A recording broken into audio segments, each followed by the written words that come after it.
बहुभ्रूणता, पॉलीम्ब्रियोनी बहुभ्रूणता। बहुभ्रूणता, अब इस बहुभ्रूणता के बारे में 1719 ईस्वी का समय, 1719 ईस्वी का समय, और यह समय उनके लिए जिनका नाम है एंटोनी वॉन लीवेनहॉक। 1719 ईस्वी एंटोनी वॉन लीवेनहॉक ने बहुभ्रूणता के बारे में जानकारी दिया। जब पूछे कि आप साहब क्या कर रहे हो, तो बहुभ्रूणता की जानकारी दे रहे हैं। बहुभ्रूणता क्या है? तो बहुभ्रूणता एक क्रिया है। वो कैसी क्रिया है? ये वैसी क्रिया है जिसमें एक बीज होता है और एक बीज के अंदर में बहुत सारा भ्रूण बनते हैं, और वो जो भ्रूण बनेगा तो पता है कैसा दिखेगा? मान लीजिए कि ये आम का गुठली है, और ये आम के गुठली के अंदर ये इसकी गाछ बन रहा है। तो आम के गुठली और आम के गुठली के अंदर में जब इसकी पत्तेदार गाछ बन रहा है, तो देखिए 2 की संख्या में बना, तो एक बीज और इसके अंदर में कितना पौधा? 2 पौधा। तो बीज 1 है और पौधों की संख्या 2 है। इसी तरह और भी इसमें बन जाए पौधों की संख्या, तो यही कहलाता बहु माने बहुत सा, और भ्रूणता मतलब उसका छोटा रूप। तो ये कहलाया बहुभ्रूणता। और ये बहुभ्रूणता को सबने देख रहे थे, लेकिन सफल अनुभव किसने दिया? एंटोनी वॉन लीवेनहॉक 1719 ईस्वी में बहुभ्रूणता की जानकारी दिया। और इन्होंने कहा कि सिर्फ आम ही नहीं, ये आम का है तो सिर्फ आम ही नहीं, इन्होंने पता है नींबू के बारे में भी बताया। किसके बारे में? नींबू के बारे में। कोई भी वर्ग के विद्यार्थी या उद्यान वैज्ञानिक या जो गार्डनर हैं, जो बागीचे में पौधा लगा रहे हैं, उनके लिए भी ये जानकारी रखना जरूरी है, क्योंकि बहुभ्रूणता आम और नींबू में देखा गया। कब देखा गया? 1719 ईस्वी में। किनके द्वारा? एंटोनी वॉन लीवेनहॉक के द्वारा। एक बीज के अंदर में बहुत सारा भ्रूण को बनना। तब एंटोनी वॉन लीवेनहॉक से जब निर्णय लिए कि आप एंटोनी साहब ये बताइए कि बहुभ्रूणता किस प्रकार के बीज में आपने देखा, ऐसे बीज के बारे में आप बताइए जिस बीज में आपने बहुभ्रूणता को देखा। इन्होंने फटाक से बोला कि मैंने बहुभ्रूणता को सब जगह देखा, चाहे वो बीज के ऊपर आवरण हो, जिस बीज के ऊपर में आवरण हो, कुछ ऐसे बीज हैं जिसके ऊपर में कोई आवरण नहीं हो। तो बीज के जिस बीज के ऊपर में आवरण रहता है, उस बीज को कहते हैं आवृत बीजी। और आवृत बीजी फर्स्ट, और दूसरा है अनावृत बीजी। ये देखिए, आवृत बीजी और अनावृत बीजी दोनों प्रकार के बीजों में बहुभ्रूणता को देखने का काम एंटोनी वॉन लीवेनहॉक ने किया। तो एंटोनी वॉन लीवेनहॉक ने आवृत बीजी के साथ साथ अनावृत बीजी पौधों में ही देखा है। क्या चीज? बहुभ्रूणता। अब आवृत बीजी जानकर लग रहा होगा जिस बीज के ऊपर में आवरण हो। बहुत सारे ऐसे बीज हैं। यहाँ पर देखिए, मैंने नींबू लिखा हूं ना, ये नींबू, तो नींबू का जो बीज होता है छोटा होता है, और उस बीज के ऊपर में देखिए कोई कवर रहता है, डायरेक्ट उसको बीज दांत दबाते हैं तो डायरेक्ट दब जाता है। कभी कभी चीनी पानी का घोल में जब डालते हैं नींबू, तो उसका बीज उसमें रहता है। पीजिए, चाय में देखिए, लेमन टी में देखिए, उसका बीज रहता है, उसको डायरेक्ट दांत तक दबाते हैं, कुछ मिलता है नहीं ना। तो उसी तरह बीज के ऊपर में कोई आवरण जब न है तो वो है क्या? अनावृत बीज, आना। और जिस बीज के ऊपर में, जैसे आप और भी कोई बीज को ले लीजिए, जैसे चना को ले लेते हैं, तो चना के बीज है, उसके ऊपर में आवरण छिलका है कि नहीं है, तो वो हो जा रहा है किस में? अनावृत बीजी में। तो आवृत बीजी जिस पर आवरण हो, और अनावृत बीजी जिस पर आवरण नहीं हो। तो अनावृत बीजी में ए आ गया जैसे नींबू, और आवृत बीजी जिस पर बीज पर आवरण आ गया तो आवृत बीजी। तो यहाँ आवृत बीजी और अनावृत बीजी में जब लेवेनहॉक से पूछा गया किताब, दोनों में जब देखे तो दोनों में क्या बहुभ्रूणता एक समान था, तो इन्होंने कहा कि नहीं, जिस बीज के ऊपर में आवरण रहेगा तो सूर्य की प्रकाश जो है वो आवरण के कारण पूर्ण रूप से तो नहीं मिल पाएगा, और जब सूर्य की प्रकाश नहीं मिल पाएगा तो यहाँ पर क्या होती है कि जब अच्छे ढंग से नहीं मिलेगा सूर्य की प्रकाश, तो यहाँ देखिए यहाँ से इसकी जड़ का विकास होता है, तो यहाँ से जड़ बनेगा, यहाँ से बताइए इसका सूट धड़ बनेगा। तो जड़ में जो पाया जाता है एक प्रकार का प्लास्टिड होता है, पता है वो कौन सा प्लास्टिड होता है, यानी क्लोरोप्लास्ट, क्रोमोप्लास्ट और लीकोप्लास्ट। तो जो लीकोप्लास्ट है वो जड़ में रहता है, जो सूर्य की रोशनी की ओर नहीं जाता है, तो सूर्य की रोशनी की ओर नहीं जाए वो लीकोप्लास्ट। तो जड़ का विकास होगा, और ये जड़ का विकास होगा और सूर्य की रोशनी सही से मिलेगा और उसके ऊपर में आवरण रहेगा, तो सही से सूर्य के प्रकाश के कारण भोजन नहीं मिल पाएगी, और सूर्य के प्रकाश के कारण भोजन सही से नहीं मिल पाएगा क्योंकि उसके ऊपर में आवरण है।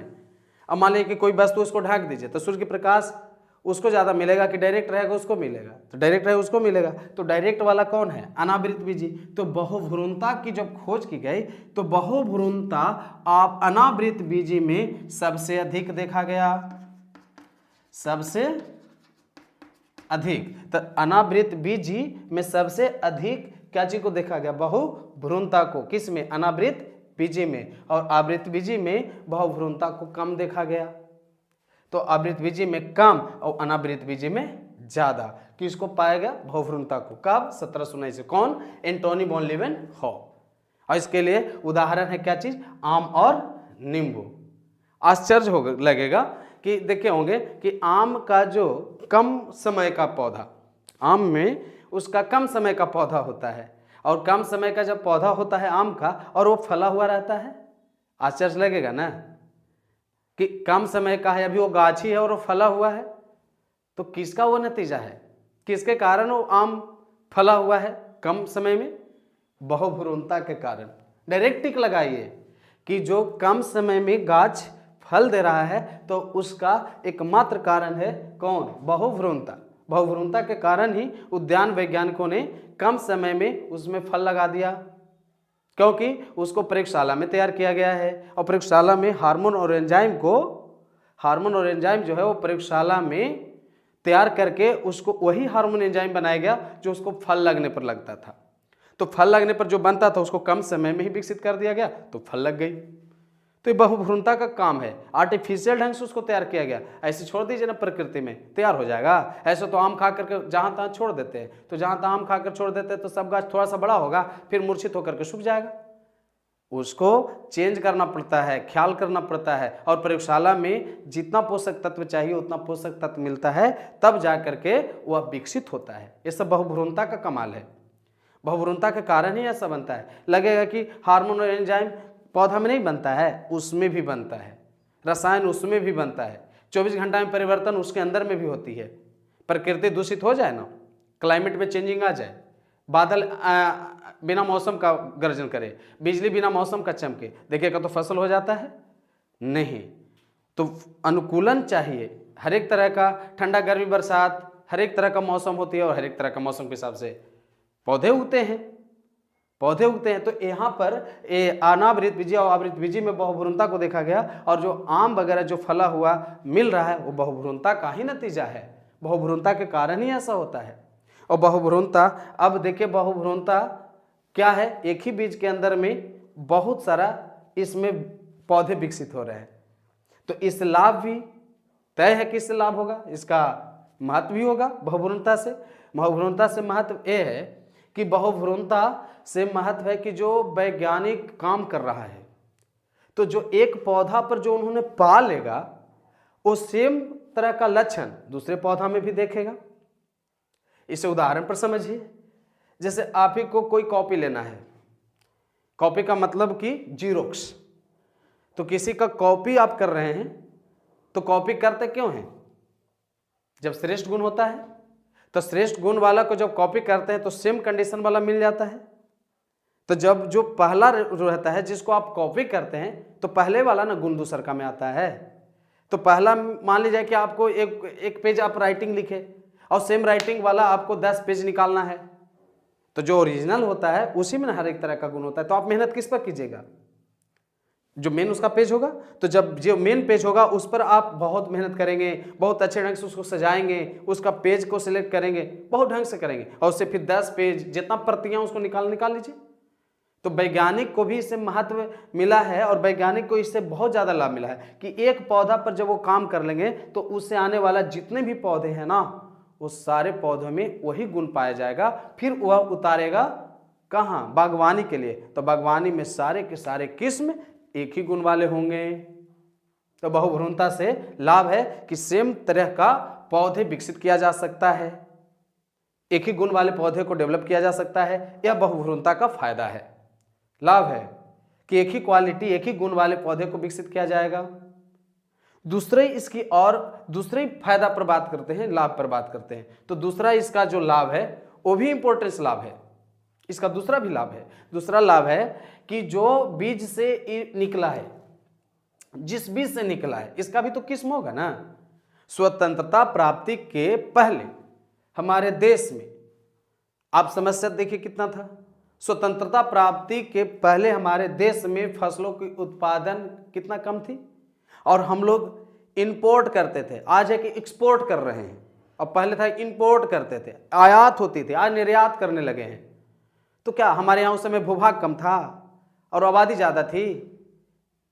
भूभाग ज़्यादा था और आबादी कम थी। और आज उसकी अपेक्षा क्या हुआ है? भूभाग कम गया है क्योंकि बड़े बड़े इमारतें, इंडस्ट्री, जगह वही है लेकिन उसका काम अलग ना आ गया उस जगह का। अच्छे अच्छे भवन बन जा रहे हैं, कल कारखाने, कॉलेज खुल जा रहे हैं, हॉस्पिटल खुल जा रहे हैं और निजी प्रतिष्ठान लोग खोल दे रहे हैं। तो भूभाग तो वही रहा और आबादी कल के अपेक्षा आज बढ़ गई। तो कल के अपेक्षा आबादी आज बढ़ा हुआ है, फिर भी सबको भोजन चल रही है और उसका नाम है हरित क्रांति, ग्रीन रिवोल्यूशन। और ग्रीन रिवोल्यूशन हमारे देश में हरित क्रांति आई तो किसके उत्पादन में? फसलों का उत्पादन जब आवश्यकता से ज्यादा होती है तो उसको क्या कहते हैं? हरित। और वह क्या है हमारे यहाँ? कौन सी क्रांति? ग्रीन रिवोल्यूशन, इसी का नाम है हरित क्रांति। तो हरित क्रांति में फसलों का विकास, और फसलों के विकास में क्या चीज? बहुभ्रूणता। तो बहुभ्रूणता का भी योगदान है कि नहीं हरित क्रांति में? जो आज हर एक किसी को भोजन उपलब्ध हो जा रहे हैं तो हरित क्रांति है और इसका नतीजा है बहुभ्रूणता। तो बहुभ्रूणता के कारण हर कुछ हुआ और इससे लाभ ये होगी कि जो यानी गुण उसके बीज में था, जिसका ये बीज था, जिस पौधे का ये बीज था, उस पौधा में जो गुण था उससे आने वाला जो पौधा होगा उसमें भी पहले पौधे वाला गुण आएगा। तो जिस पौधे का ये बीज है और इस बीज से जो पौधा बन रहा है तो इस पौधा में जो गुण है वो गुण कहाँ से है? उसके पहले वाले पौधे का। तो आप पहले वाले पौधे के गुण को आप अच्छे ढंग से समझ लिए थे तो उससे आने वाला जो उसका बीज बनेगा और उस बीज से जो नया पौधा बनेगा तो उस नए पौधे में भी वही गुण होगा जो इसके पहले वाले पौधे का गुण था। तो पहला फायदा हुआ कि एक पर कार्य करेंगे तो उसका अनेकों उसका कॉपी निकल जाएगा। दूसरा हुआ कि आने वाला पौधा में भी वही गुण होगा जो उसके पहले वाले पौधे में गुण था। तो ये दो लाभ हुआ। किसके कारण? बहुभ्रूणता। तो खोज करना तय बात था कि नहीं? किसके द्वारा? एंटोनी वॉन लीवेनहॉक ने 1719 ईस्वी में आवृत बीज या अनावृत बीज, जिस बीज के ऊपर में आवरण हो उसमें बहुभ्रूणता कम, जिस बीज पर आवरण नहीं हो उसमें बहुभ्रूणता अधिक। इसके लिए आम और नींबू को पहचाना गया। और बहुभ्रूणता के कारण है कि कम समय में पौधे फल दे देते हैं। बहुभ्रूणता के कारण है कि देश में हरित क्रांति है और बढ़ती हुई आबादी को भरण पोषण चल रहा है। इस सब का सब कारण है बहुभ्रूणता का। तो यही बहुभ्रूणता है, पॉलीएम्ब्रियोनी के नाम से इसको जान रहे हैं। तो बहुभ्रूणता से अनेकों लाभ है और इसका महत्व भी है और महत्व पर भी हमने प्रकाश डाला। तो इस तरह का जो लाभ मिल रही है वो बहुभ्रूणता के कारण मिल रहा है। और ऐसे बहुभ्रूणता का कारण भी हो सकता है। अब लगेगा कि इसका कारण क्या हो सकता है, तो इसका कारण पर जब बात हम लोग करेंगे तो कारण का मतलब है कि जिस पौधे का फूल होगा उसके बीज होगा तो उसके बीज पौधा बनाया, पौधे फूल दिए और फूल के अंदर में अंडाशय होता है और अंडाशय के अंदर में जब अंडक की संख्या अधिक होगा और सारे अंडक मिल करके गाछ बनाएंगे तो यहाँ अंडाणुओं की संख्या ज़्यादा होगी। दूसरा कारण ये हो सकता है कि अंडाणु का निषेचन के बाद उसका विभाजन होता होगा और विभाजन की क्रिया कई भागों में होता होगा जिससे बहुत सारे पौधे बन जाएंगे। तो पहला मैंने कारण बताया कि बहुत सारे अंडक हों। दूसरा कारण बताया कि अंडक का निषेचन हो और प्रत्येक निषेचन से अंडे कई भागों में टूट जाते हों और प्रत्येक टूटा हुआ भाग से पौधे का विकास हो तो बहुभ्रूणता के कारण हो सकता है। इसका दो तरह का प्रकार भी है, एक है ट्रू और दूसरा है फॉल्स। इसे ट्रू और फॉल्स के नाम से भी जानते हैं। इसका नाम ट्रू भी है, सत्य बहुभ्रूणता ट्रू, और दूसरा है फॉल्स। तो ट्रू और फॉल्स भी हो सकता है, सत्य और असत्य हो सकता है। जब कहता है कि भ्रूण बने यानी गाछ बने तो गाछ की संख्या अधिक हो और उसको पोषने वाला का संख्या एक हो, पोषण एक जगह से मिलता हो और भ्रूणों की संख्या ज़्यादा हो, भ्रूण ज़्यादा हो और पोषण एक जगह से मिलता हो, तो बात सही है। यानी एक माँ का कई गो संतान, ये सही बात है, लेकिन एक संतान के लिए कई माँ तैयार हैं, गलत बात है, किसी एक का होगा। तो उसी तरह से जब एक बीज कई पौधा बनाए और कई जो बीज है वो पोषता है, उसे भ्रूण पोष कहते हैं। तो एक भ्रूण पोष से कई भ्रूण बने और कई भ्रूण पोष मिलकर भ्रूण का निर्माण करे। माने कई गो भ्रूण हो और कई गो भ्रूण पोष हो, कई गो भ्रूण हो और कई गो भ्रूण पोष हो। माने भ्रूणों की संख्या तो ज़्यादा होगा ही और भ्रूण को पोषने वालों की भी संख्या ज़्यादा हो, तो गलत है। तो एक भ्रूण पोष से कई भ्रूण बनना और कई भ्रूणों को लिए कई भ्रूण पोष को होना, लेकिन है तो बहुभ्रूणता। तो बहुभ्रूणता दो प्रकार का, यानी एक से अधिक भ्रूण के लिए एक भ्रूण पोष हो और कई भ्रूणों के लिए एक से अधिक भ्रूण पोष हो। तो भ्रूणों के लिए एक भ्रूण पोष होना ट्रू और भ्रूणों के लिए कई भ्रूण पोषों को होना फॉल्स। तो बहुभ्रूणता कितने प्रकार का? दो प्रकार का होता है। तो इस तरह का जानकारी आप प्राप्त किए और यही कारण है खेती में एक से अधिक पौधे को एक ही गुण का होना, और यह श्रेय जाता है एंटोनी वॉन लीवेनहॉक को। तो एंटोनी वॉन लीवेनहॉक को बहुभ्रूणता का श्रेय दी जाती है और बहुभ्रूणता के लिए इन्हीं को जानते हैं 1719 ईस्वी में।